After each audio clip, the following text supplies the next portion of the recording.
The Curator and the Scribe. The man made of ink. Immediately after the first page of the Scribe, the Curator thought he'd buried his only friend. He never expected the journal to write back. After sealing the hollow, the archive became silent, not peaceful, empty.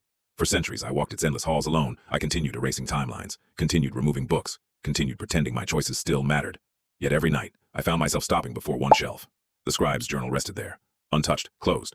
I couldn't bring myself to read its final page again. Then one evening, I heard a pen scratching across paper. I froze. The sound echoed through the archive. Slow, deliberate, impossible. No one else was supposed to be there. I followed the sound until I reached the hall of empty shelves. The journal lay open. Its pages were turning on their own. Fresh ink spread across the paper as invisible hands continued writing. One sentence appeared. "You forgot to finish my story." The room grew cold. Black ink began spilling from the pages, pooling across the floor like living shadows. It climbed the bookshelves, the walls, the ceiling. Then it gathered into the shape of a person. A young man stepped out of the darkness. Dark hair, ink-stained fingers, the same leather vest he had worn centuries before. "The Scribe," I whispered. He smiled. "I remember dying." He looked down at his own hands. "But I don't think I'm alive." Neither of us spoke, because we both knew the truth. The hollow hadn't taken him. It had changed him. His heart no longer beat.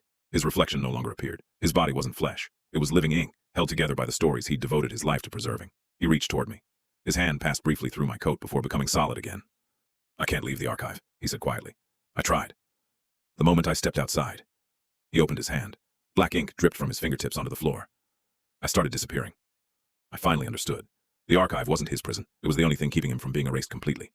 "I can save you," I promised, for the first time in centuries. I made a promise I couldn't keep. The Scribe shook his head. "No. You can give me purpose." He looked around at the endless shelves. "Let me remember the ones you've lost." From that day forward, we worked together, while I decided which timelines had to end. The Scribe made sure every erased life was recorded before it vanished. Every child, every family, every forgotten world.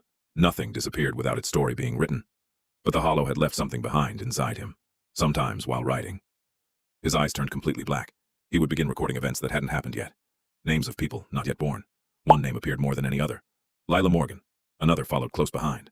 Elliot Hart. The Scribe stared at the page, confused. "I've never met these people." "You will," I replied. Then the journal wrote one final sentence by itself. Neither of us was touching the pen. "They are coming for the archive." For the first time in centuries, I wasn't afraid of losing a timeline. I was afraid of the future, because somewhere, decades away, a young woman with a pocket watch and a young man who remembered impossible worlds had already begun walking toward us. Whether they knew it or not, or their story had already been written, and the Scribe had just penned its first page.